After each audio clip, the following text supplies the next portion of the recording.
এতটা পথ পেরিয়ে এসেছি তবু দুজনে যেন হয়ে গেছি আরো অচেনা অচেনা।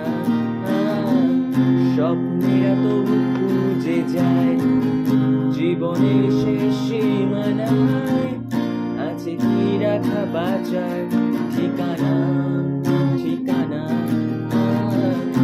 আরো একবার চলো ফিরে যাই পাহাড়ের ওই বুকেতে দাঁড়াই আকাশের হাত ছানিতে সারাদিন কি হবে না ভেবে আরো একবার হাতটা ছুঁয়ে দেয় আজও আমার